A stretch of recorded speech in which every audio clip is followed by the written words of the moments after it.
Welcome to the show. I'm Dr. Corey Allen alongside my wife, Pam, Glad to be here. where we like to talk about a lot of frameworks and conversation starters and actions and just, I guess you could kind of sum it up in how we view things helps determine what we do with things when it comes to marriage and life and sex and parenting and all of the above. All the gamuts, yeah. And it is so interesting to me because we've been doing this for a long time now, as far as being on the air every week. And some of the things can get really complicated, and it seems like there's really big things we need to be doing. And then there's other times where we need to it's the little things. And so I've got a clip from Dr. Jordan Peterson talking about that I want to start the show off with, because I think it's a great way to frame this part of our show real quick. Your life isn't margaritas on a beach in Jamaica. That happens now and then. Those are exceptions.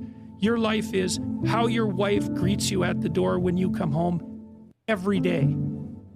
Because that's like 10 minutes a day. Your life is how you treat each other over the breakfast table. Because that's an hour and a half or an hour every single day. You get those mundane things right, those things you do every day. You concentrate on them and you make them pristine. It's like you got 80% of your life put together. These little things that are right in front of us, they're not little. That's the first thing. They are not little, and they're hard to set right. And if you set them right, it has a rippling effect, and fast too, way faster than people think. Yeah, I love the concept of how often do we overlook the mundane and the simple, because what we're focusing on is the big. The ripple effect. Right. Right. So all those little things do have this ripple effect on everything else. Right, because we've had conversations over the years of being thankful for the little things with each other, trying to interact with each other in good ways. That is a ripple effect for us, for the kids, for everyone in some ways. But from most importantly, I think from what he's talking about is the importance of recognizing when I can get those things in line, I take care of a lot of aspects of my life just by doing those little things. It shows myself, it shows my spouse that those things matter. And when the little thing I do for my spouse, whether it's conversation, like you said, how we greet each other at the door, those things, that plays into foreplay. It plays into respect, that plays into all these different things that we say we want from our spouse. Yeah. I mean, and how I'm approaching my own life. Yeah.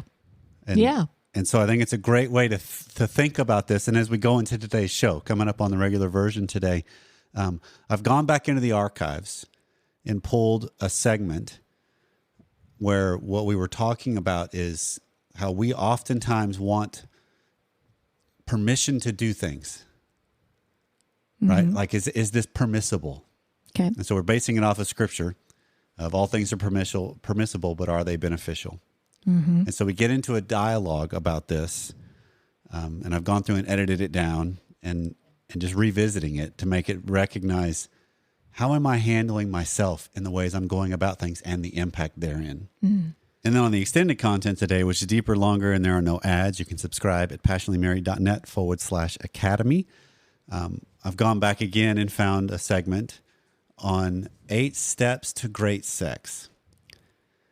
And it's not your normal tabloid, here's 52 ways to make them fall in love with you all over again. It's concepts that build off of each other. And again, I think what will ring true through all of this is, how am I handling the little things when I'm trying to tackle the big things? Yeah.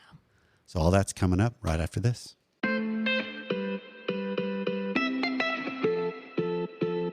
Well, even though the weather may not yet feel like fall, it is just around the corner. Thank goodness. But which for us in our family, Pam, this means high school football games, band competitions, also affectionately known as Bandtober, that'll be coming up, where there is something every day of the week almost when it comes to September and October. Us traveling to see family and a daughter that's a couple states away. But fortunately, Our sponsor today gives us wholesome, convenient meals for jam-packed days. Factor is America's #1 ready-to-eat meal kit, and it can help you fuel up fast with chef-prepared, dietitian-approved, ready-to-eat meals delivered straight to your door. You save time, eat well, and stay on track with your healthy lifestyle. We can skip the extra trip to the grocery store and the chopping and the prepping and even the cleaning up too, while still getting the flavor and nutritional quality that we need. Factor's fresh, never frozen meals, and I love that fact. Never frozen meals. They're ready in just 2 minutes. So all you have to do is heat and enjoy, and then get back to crushing your goals and your schedule. So you can refresh your healthy habits without missing a beat. They have 34 plus weekly flavor-packed, dietitian-approved meals ready to eat in 2 minutes. Plus, their smoothies. I love those. The kids love them too. Yeah, they got the approval of everyone in our family. They did. So, to everyone in the nation, stop the quick trips through the fast food drive-thru and choose something far healthier, better tasting, and ready in 2 minutes. Head to factormeals.com/passion50 and use the code PASSION50. So that's passion with the number 50, and you get 50% off.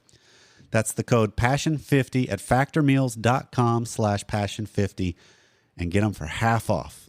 There's the scripture that talks about from 1 Corinthians chapter 10, and it's also a couple different times where it's referenced by Paul of everything is permissible, but not everything is beneficial, which is an interesting phrase because I don't want to take it out of context.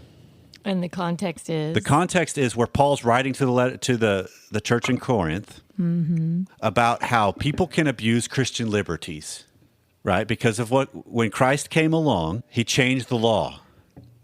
Right? The law originally, this is my interpretation. So if you are a scholar, email me if I'm way off with this, because it's a chance for me to learn and grow and refine as well. The law originally was, how do I try to get right with God? How do I create my relationship to God? Yeah, with a bunch of rules. Right. Christ came and flipped that completely to make it to where now the law shows there's no way you can get to God except through me. So it was a way to basically magnify and define our sin better to show and prove we needed Christ's sacrifice. Right. Well, as humans tend to do, we take things as we want them and try to use them to our advantage. Okay. And so what was happening in the church in Corinth was liberties were being abused. Yeah, but I'm free to do this. And so they were being flippant about it. And so Paul, a couple different times, makes the statement of, okay, everything can be permissible or is permissible, but it's not beneficial, meaning what are the impacts of your choices? Yeah. We live in a world that's struggling with this right now. That I am free, yes. Liberty, yes. At what price? At what impact? Right. Because, yes, you're free to do whatever under the law, not biblical, I'm going American, Western. Yeah, are you breaking the law? No. But are you harming somebody? That's the question. That's the impact. Right.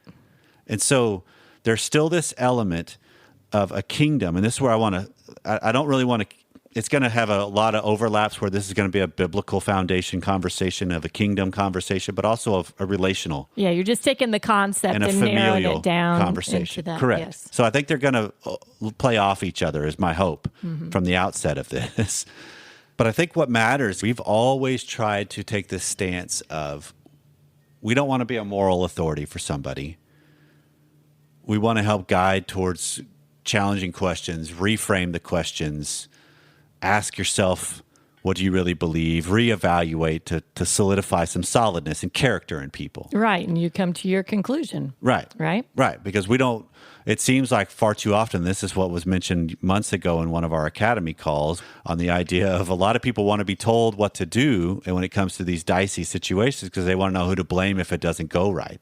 Right. Right, which is true. Right. Because I think that's who we are as humans. Because what did Adam and Eve do? They didn't own up to it. No. I would always love to see what would have happened with the world had Adam, when God said, what happened here? If he just actually said, you know what, God, that's on me.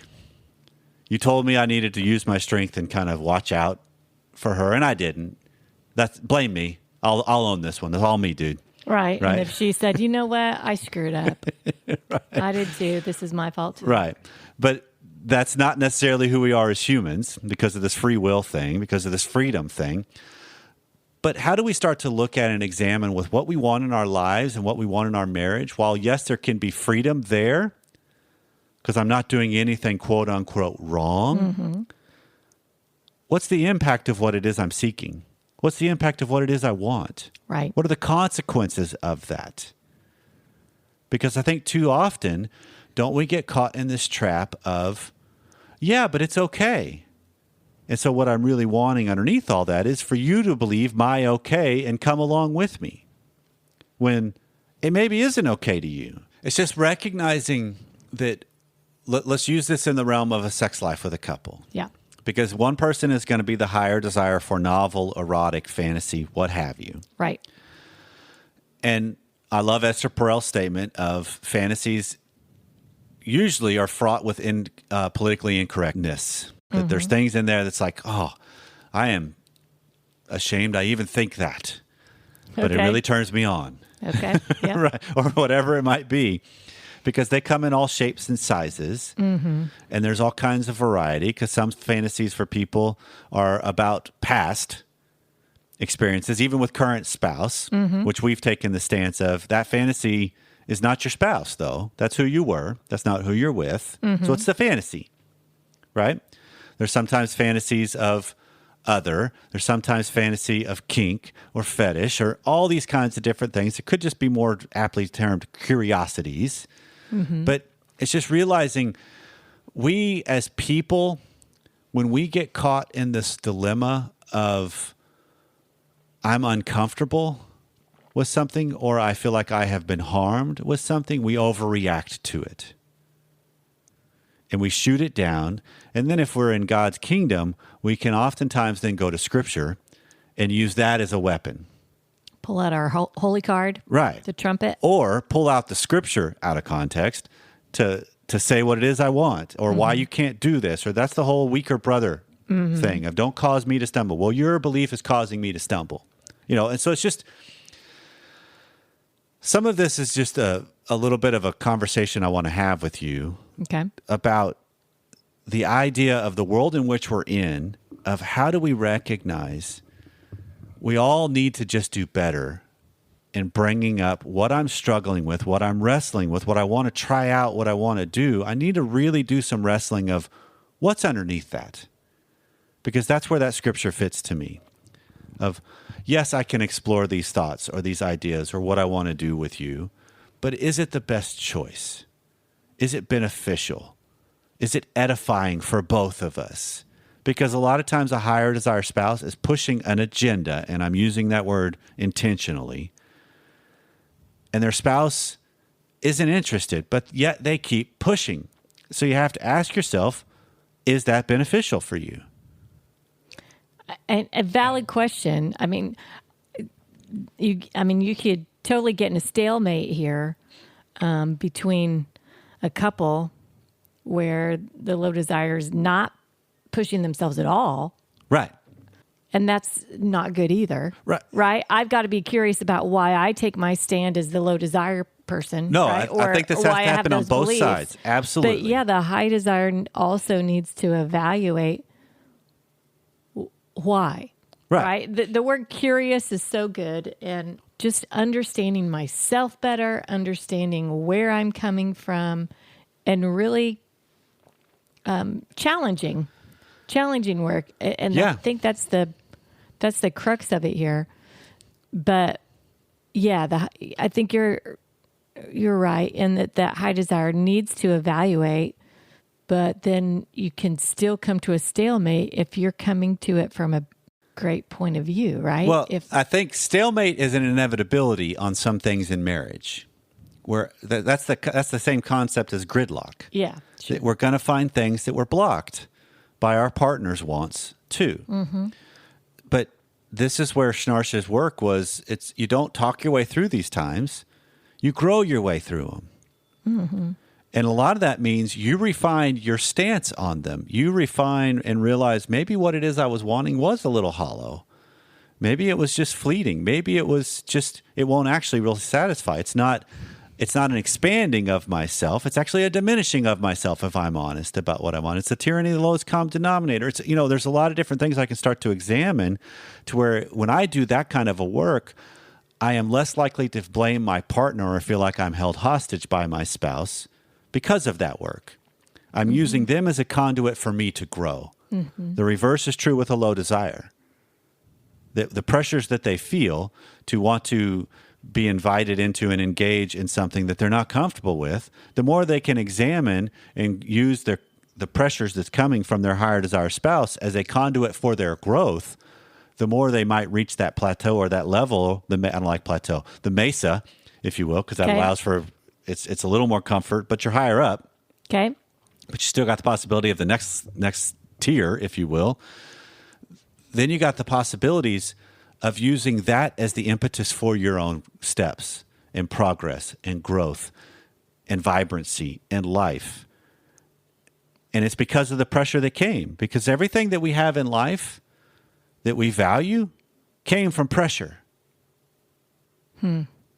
Because the story I think of is the person that worked really, really hard and created something out of nothing, or was really dedicated and devoted to a task and earned a living and earned a life because of it. I mean, I've got clients that have done this, that they came out of really rough nothings and created something of themselves. That was from pressure. Yeah. Versus the person that was born into luxury. Yeah. They don't appreciate the luxury because they don't understand the value of it. Right. They might still appreciate it, but it's not the depth of an appreciation. Right. Because it's just what they've known. It was just given to them. They didn't earn it. This is the same kind of pressure that's involved in our sex lives. This is the same kind of pressure that's involved in intimacy in marriage, in depths of connection. And we've gotten to the point, because I just made this comment to you, this is behind the scenes for those of you that are listening.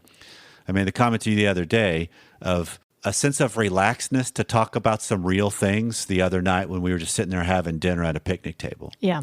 Yeah. That it was a revealing and an exposing of myself in a lot of ways, but there was an ease to it because of the pressures that we've worked through to get to this point. Yeah. To where there's less fear of, but I'm going to get judged. I'm going to get diminished. I'm going to get told how to fix it. I'm going to, all these different things that have been our history. Right. And now it's like, if I do get told that, so what? But the likelihood of being told that anymore is a lot less.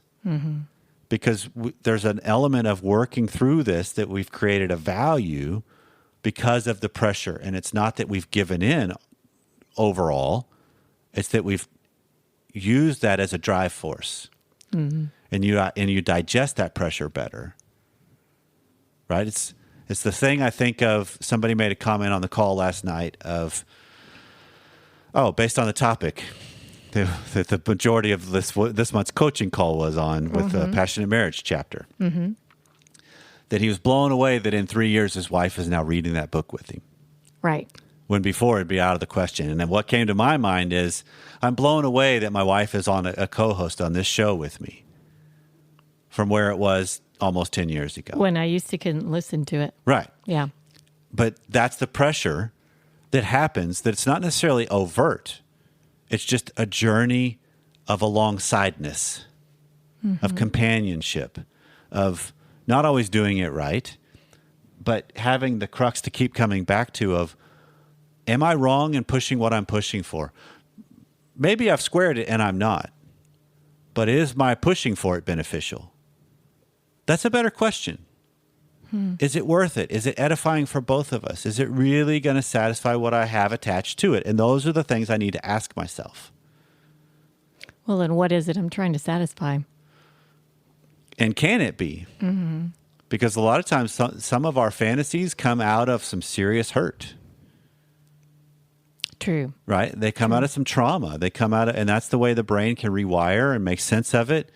And so if I really get into where I bring it to the real light and actually try it out, will it? Maybe, maybe not. It might crumble some things for a short time. Right? For a short time, though, right? We just said true, but good things come out of pressure. Even that information can be beneficial because then you start recognizing, okay, wait, that didn't get what I was hoping for. So Now I use that data better. Yeah, you do. But they're all learning moments, right? I mean, you go back to same old example. The light bulb wasn't created in a day, right? All the errors, all of the failures led to, okay, but This is how you don't do it. Yeah, this is not how you build a light bulb. So let's keep trying new things. So I think there is some joy there can be joy in that piece if that's a piece of it when you're looking at that perspective. I guess in that analogy, it's okay. Light bulb probably could be a good thing, right? But what is my goal for Right. what it is I'm going after? What Right. is it I'm trying to accomplish with this? And add the addendum to it. And this is where I want to land this conversation. What is the impact of my goal or what I'm trying to get? What is that going to do to those around me? Because we don't live lives in bubbles. What I choose to do has impact on you, on our kids, on the nation, Yeah. everything, Yeah. right? And so it's seeing it as, how do I see both sides of this coin? Well, I think I got to go back to that because I think that is so big. We've gone through a lot of life with family. Everybody listening has gone through a lot of life with your family, and it still just stupefies me. People that make a decision and they say, well, this is happening to me. It's not happening to them, so I don't know what the big deal is.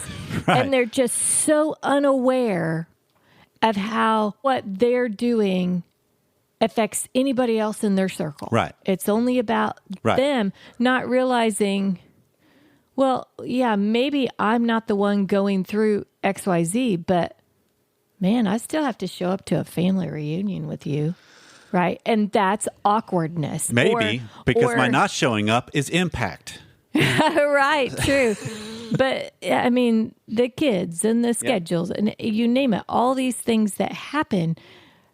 Gosh, hopefully we're grown up enough to realize that the things that we do in any arena, we're not the only ones that it Right. impacts. And that's the whole point of this conversation. Thanks for framing it just like that, Pam, because the whole point in my mind is we have spent lots of minutes on the air talking about when you're dealing with something with a spouse, addressing the impact of their choices, behaviors, decisions, actions, whatever is the best way to go. Because then you're not attacking their character, you're addressing its impact of them. Mm-hmm. We're flipping it now to where how do you examine your impact?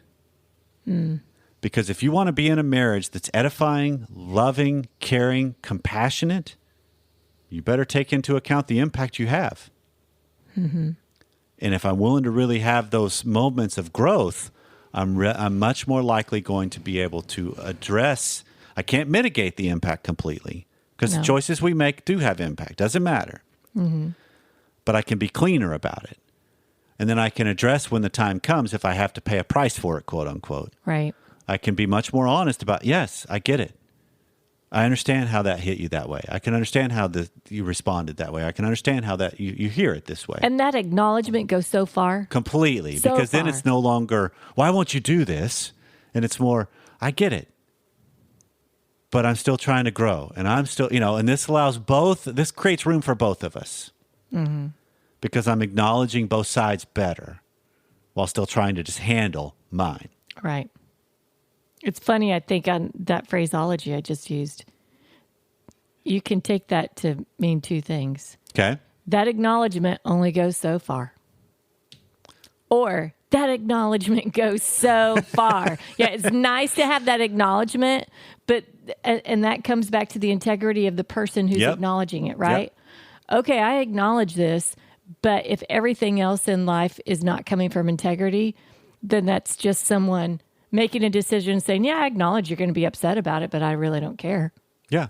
But I acknowledge that you're going to be upset about it. So I think I just say that out loud to say, for everybody listening, understand what your acknowledgement means. Right. And where it's coming from in yourself. And that's the sophistication of communication in humans. Yeah. It's a two-sided coin. And we don't think that way enough. we all need to do better in thinking about that. Mm-hmm. Because when we do, it lifts everybody up, or has the better potential of doing so. Because then you're starting to deal with things a whole lot better, rather than it's me against you. What is it in your mind, Pam, that makes us as human beings, we want the answer? Like, how do I fix this thing? How do I get permission to do something? How do I give me the paint by numbers? If I do this and I do this and I do this and I do this, then I'll get that. What is it that makes us Yeah, that I want you to way? answer that question. Can you do that? Oh my gosh. Well, okay, that was kind of spur of the moment. Well, we're made to be curious and inquisitive, right? Why did Eve eat the apple, right? Because we said we couldn't. Well, Yeah, there's something in our nature. There's something in our I'm going nature. to chart my own path, but I think there's also something in us, particularly when we come up against things that are difficult. It's like, just give me the solution, rather than my figuring it out in the midst of it is the process of solution. okay, well, and we want an immediate solution. Right. I think of today's culture of, well, just give me a pill. Instant gratification. Yeah, give me a pill that makes me lose weight rather than actually eating right. Right. Things like that. We've kind of been spoon-fed a lot of things. Yeah. And if there's anything that doesn't go together with marriage, it's spoon feeding. You know? It's a different playing field altogether. You got to have some grit. It's altogether different. Well, if we left something undone, let us know. 214-702-9565 or feedback at passionatelymarried.net. Transcripts are available on each of the episode's pages at passionatelymarried.net. Also, you can find all of the advertisers' deals and discount codes at each of the episode's pages. So please consider supporting those who support the show. So however you took some time out to spend it with us and wrestle through some of the different things so that maybe you can now focus on the little things and get those done well, thank you, and we'll see you next time.